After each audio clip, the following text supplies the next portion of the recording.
morning. My name is Sarah Gergel, and I work with the Living Archives Project, where we are collecting stories of how COVID-19 impacted various communities in Charlotte-Mecklenburg County.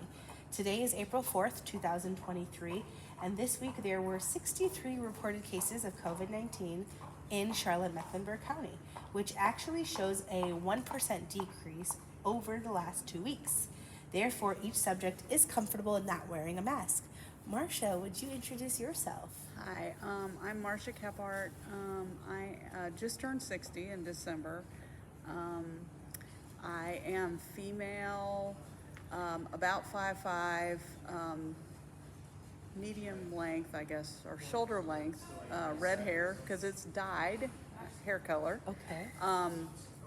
Natural is gray, so I was covering that up. I am a grandmother of 6, they're my joy and my life. And I am a full-time student. Amazing. Marcia, thank you so much Yep. for sharing your story with us today. I'm really excited. So tell me, Marcia, how long have you lived in the Charlotte area? Moved back here in 97, Okay. 1997. So, I don't know, 30 some years, I guess. So you've been here for a lot of shifts Well, and and transitions. we were also here, my dad retired here in 1979. So we Okay. were back regularly because they lived here. Yeah. We left for the military, Yeah. but we came back like every 6 months. So Okay. I saw lots of weird stuff. Like we'd drive into Charlotte and a road name would change and it wouldn't go, or Wow. they'd have a road opened up that we'd never seen before. And I'm Yeah. like, where are we? And so Yeah. it could be a little, sometimes it was very confusing. Yeah. But we kind of watched things happen from a distance. Okay. You mentioned your grandma. So how many grandkids do you So have? I have 6 of them.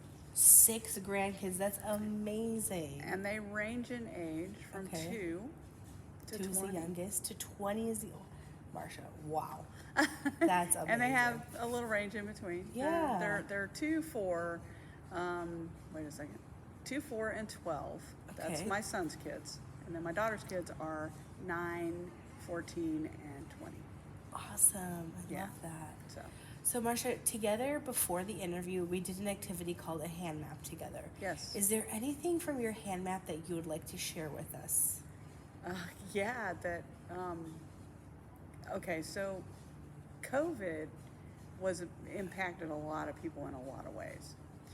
I was concerned that I wasn't going to have a job because I worked retail up in Statesville.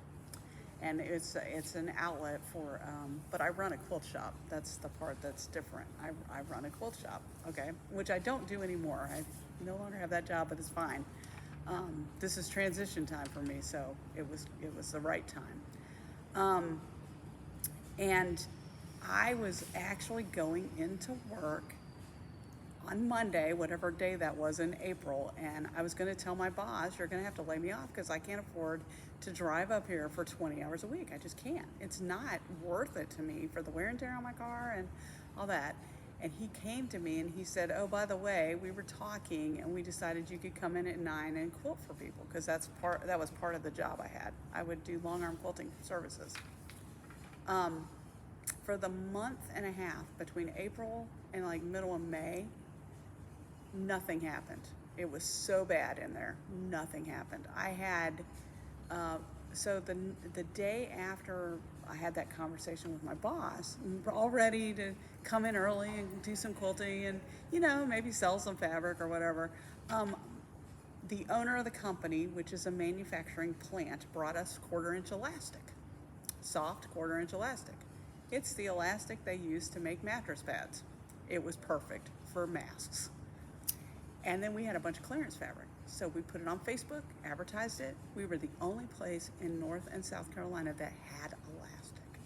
Wow. At the time we had 2 stores. We had 2 stores at the time. And I sold, and you got to understand, these cases of elastic had 5,000 yards in them. That's a lot of elastic. We sold 20, I think by the end of that 6 weeks, we had sold 22 cases at our store and 19 cases at the other store. Wow. We had people calling us going, can you cut me 100 yards of elastic? I'm making masks for the hospital. Hey, can you cut me this? Because there were, the problem was there were no masks. Now, we got an exception to stay open because the store, which the quilt shop is inside the store, but the store, which is an outlet, they sell home healthcare items, like in I can't say it, you know, the pee pads, Yeah. and like hospital bed sheets, like for people who have are in a hospital bed. And we also sell hospital pillows, which have a specific guideline. They also, our manufacturing plant also got a FEMA order, so they were able to stay open and work. Okay. So we never had to close.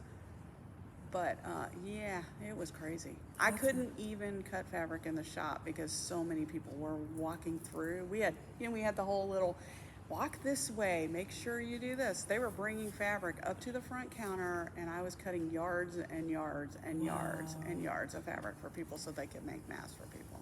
So you were predominantly the supplier. You didn't actually make the masks. Oh no, we did try a little of that. And then we got the bright idea to take, I don't know if you know what a layer cake is. They're 10-inch. Okay, so there's 42 squares. It's usually a line of fabric, and they come in a bundle, and people use them to make quilts. They like, you know, they either cut them up or do whatever, or they sew them together and then cut them up or whatever. Well, I had a lot of those because I do a lot of quilt shows and stuff, and so I would buy that kind of stuff. Pre-cuts sell really well when we're out and about, and you know, people want something quick that they can take home. It's also easy because this is a full line of fabric. Well, my boss was like, let's take these and open them all up, split them into 2 pieces, put a 14-inch piece of elastic and a piece of interfacing in there, and sell them as kits. So we made mask kits in little plastic bags, sold them for like $2.99 each, made all my money back on the, you know, at least on the cost of what we had. And yeah, it was, and we sold all of them. And I had a stack probably of pre-cuts that were about this tall, and they're only about that thick. So there had to have been like 50 or so layer cakes. That's amazing.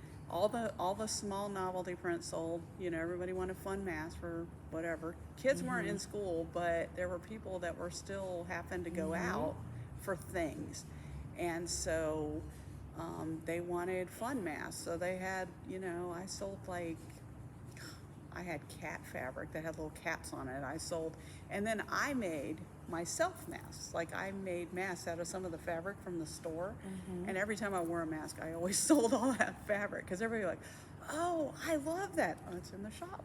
You know, it was, you know, it was crazy. But yeah, that's amazing. So what was that experience like for you? Did you, what did you feel during that time? I just felt like I was working all the time. Yeah. I just felt like I didn't have a break at all. We never got a break. I mean, there was no lunch break. There was no, because we were only open like from 11 to 4. And so everybody that was working was there. Now I came in at 9, but the problem, so then back to the story of I'm supposed to long arm quilt while I'm doing all this. I spent the next morning from 9 until 11 putting away all the fabric I had cut the day before. That's how much fabric it was. Wow. Yeah, we had holes in the shop by the time we were done. We had big holes because we stopped all of our orders and stuff because nobody had any idea how it was going to go. Yeah. And a lot of shops like us had to close because they didn't fall under the necessary, the essential worker thing. But we just happened to get that exception because of the store, and so then we were able to offer. And then my boss had all this elastic that they were using for. Yeah, That's amazing. So you guys never ran out of elastic? Nope, never. That means you guys had an incredible supply. Yes, yes. Yeah. Well, and he orders it for manufacturing, which is a different animal altogether. Yeah. See, they get their supplies are different. It's not the same stuff like Joanne's orders, you know, like a spool of elastic. Yeah. These were cases, literally like a box about this big, about this tall and about this wide. Interesting. So it was a lot of elastic. So before you guys shifted to the masks, what did you use the elastic for? Mattress pads. Oh, so they made mattress pads in-house too. We do a lot of bedding. Oh, wow. Yeah. So he uses that elastic for mattress pads. Yeah. And the interfacing that we got Yeah. was the stuff that they put around the mattress pad. You know how they have the quilted part on the top of the mattress pad, but they have kind of a sheer material that's what we used for the interfacing for the mask, was the insert for that. So it wasn't fusible, but it was still a filtration. Yeah. And it worked perfectly. And he brought me That is really like cool. these big rolls of that, and we actually ended up like rigging a spool thing so we could just roll it off and cut yards for people. Yeah. How did you find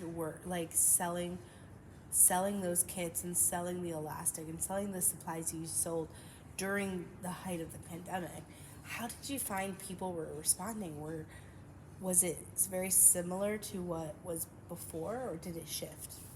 Oh, it shifted a lot, but it brought a lot of crafters in because it had a lot of impact as far as there were a lot of people who hadn't sewn in years who were going to make masks for people, right? And they pulled out their sewing machines, grandma's sewing machine from the attic or wherever, and they found a pattern and they had somebody help them and they learned how to make them. And so then they were making them for the hospitals and for first responders and police officers and stuff. And of course, then we had specifics. Like I sold out a black fabric. I had 3 15 or 30 yard bolts of black fabric and I sold out of it in the first 3 weeks because police officers had to wear black. They couldn't have fun stuff. Okay. Because, they're professional. It's the job. Yeah. And then first responders could have blue or dark colors, but they had to have dark colors. So the black was gone. I had no way to get black in. And then black was back ordered for months after all of the major part of the pandemic happened. I tried to get black back in the shop.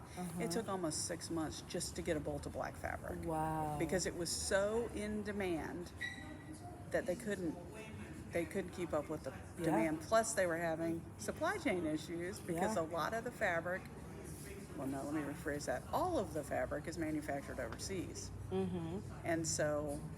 And a lot of it's manufactured in China. So China would shut down their factories and then we wouldn't have fabric manufactured.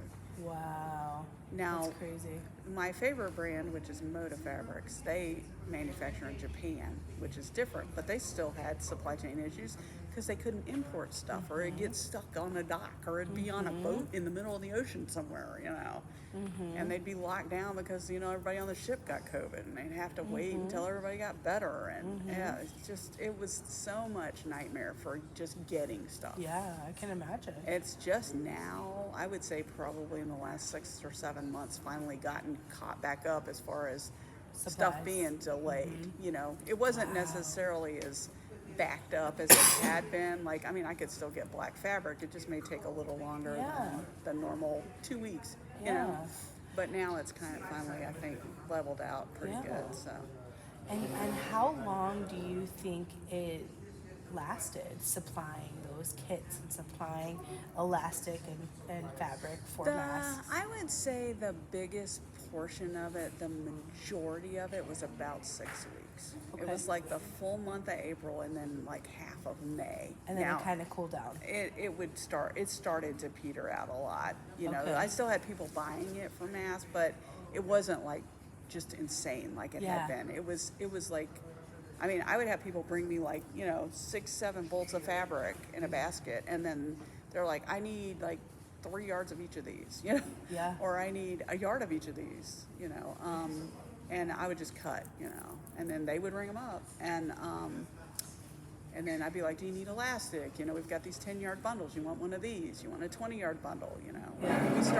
We started pre-cutting the bundles also because we had a lot of requests for specific lengths, like 10, 20 yards, and then 100 yards. So we did 50, 20, 10, 20, 50, and 100 because people who are making for their own family would do 10.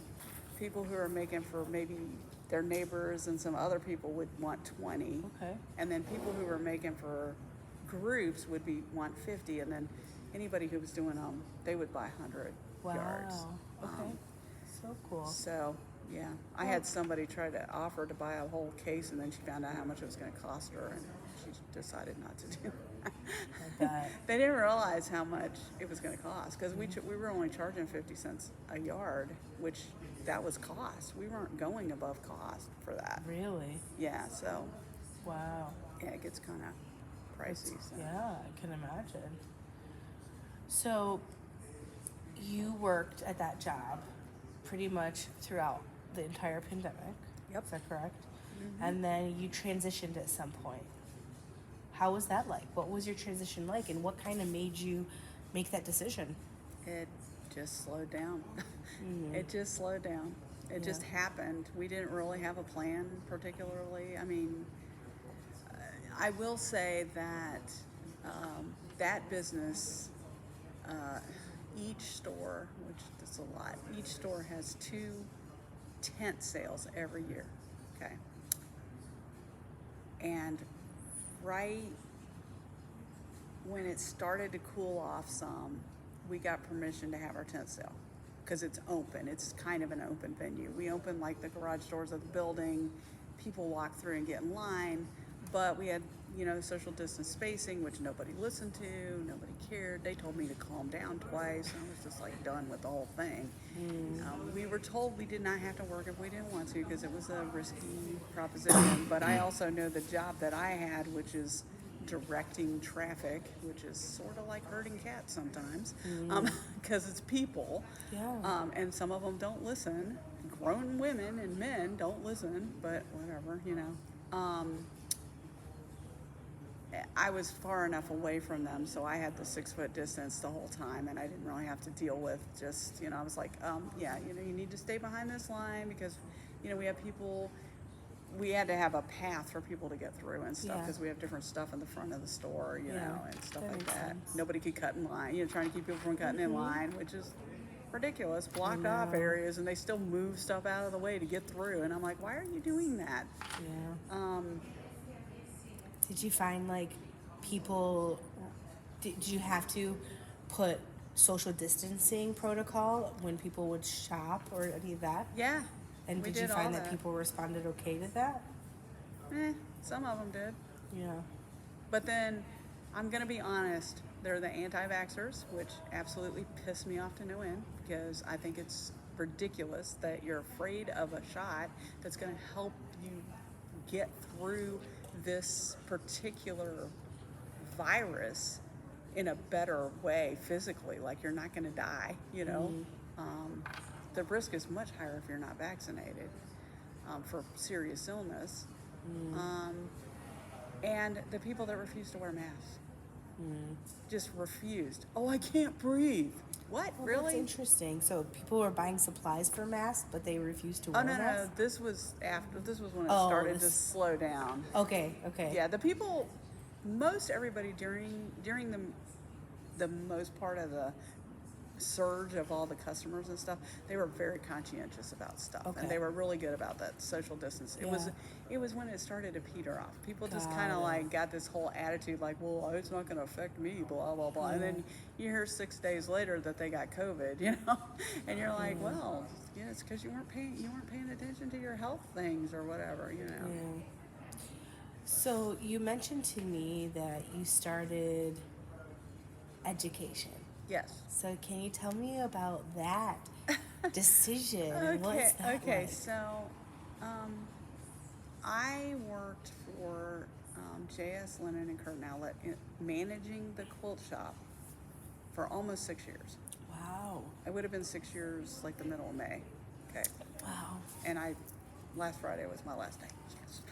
Anyway, that was a mutual decision too, because we knew with me transitioning with education, and I got somebody in there to help me, and they couldn't really afford to have both of us, which was fine, and I understood that completely, and that was the plan. I was moving out. Yeah, that was you were the plan. transitioning. Yeah, exactly. So, what I thought is I learned vendors, and I learned contacts and all this stuff. I thought, I could do this myself. I need to open my own quilt shop. And that's what I thought. So I did a business plan. I have the whole thing laid out. I have a whole business plan, $250,000. I could do it. That includes sewing machines and long arms, so that would be, it's a lot. And I was talking to my son. We were sitting at his house over a beer, just talking. And he goes, Mom, you've been there long enough. It's time. This was about 4 years ago. And it was right after COVID. It was like the year after COVID. And no, it was more like 2.5 years ago. I don't even know. It was like about 2.5 years ago, I guess. So we're sitting there talking, and I said, you know what, Alex? I can't do it. I can't take the risk. I'm not a risk taker.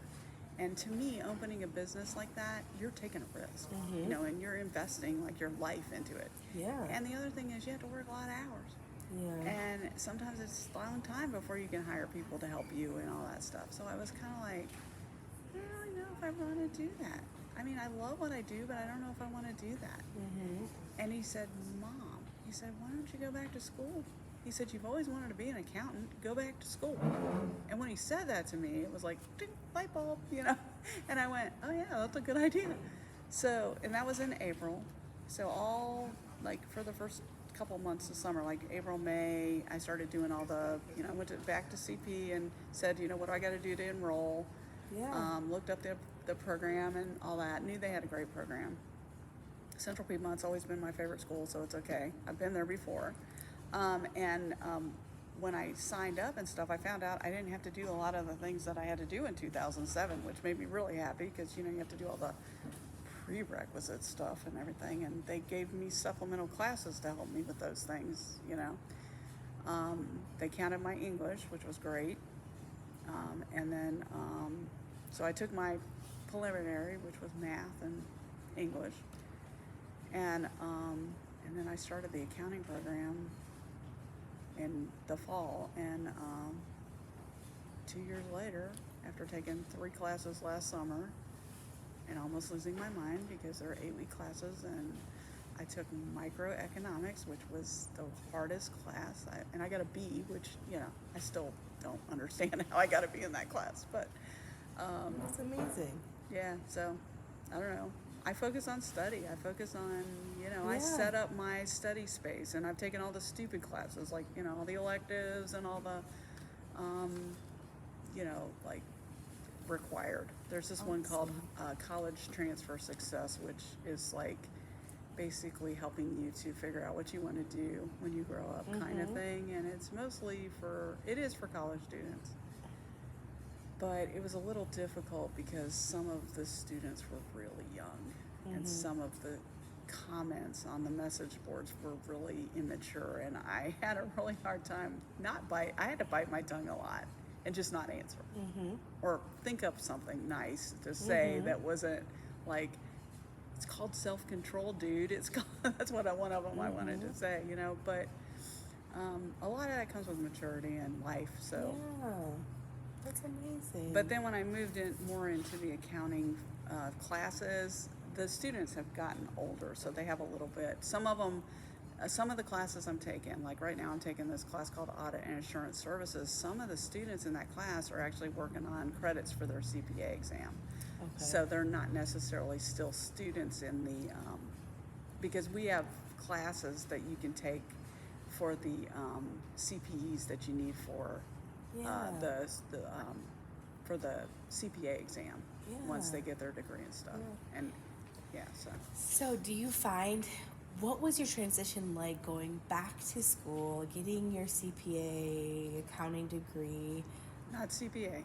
Sorry, accounting degree. Accounting degree. I apologize. Sorry. No, that's okay. A CPA is much more difficult than what I want to do right now. Okay. I need 2 more years of work experience, and I need more college. So yeah. Really? Yes. Okay. It's quite a process to sit for the exam. Yeah. And then the test is supposed to be really super hard too on top of that. So I'm like. So I mean, this was a really big decision that you made. How did you feel making that and transitioning into that? I don't know. It's been fun. I've had a blast. That's great. The only hard part was working full time and going to school full time. Yeah. Because the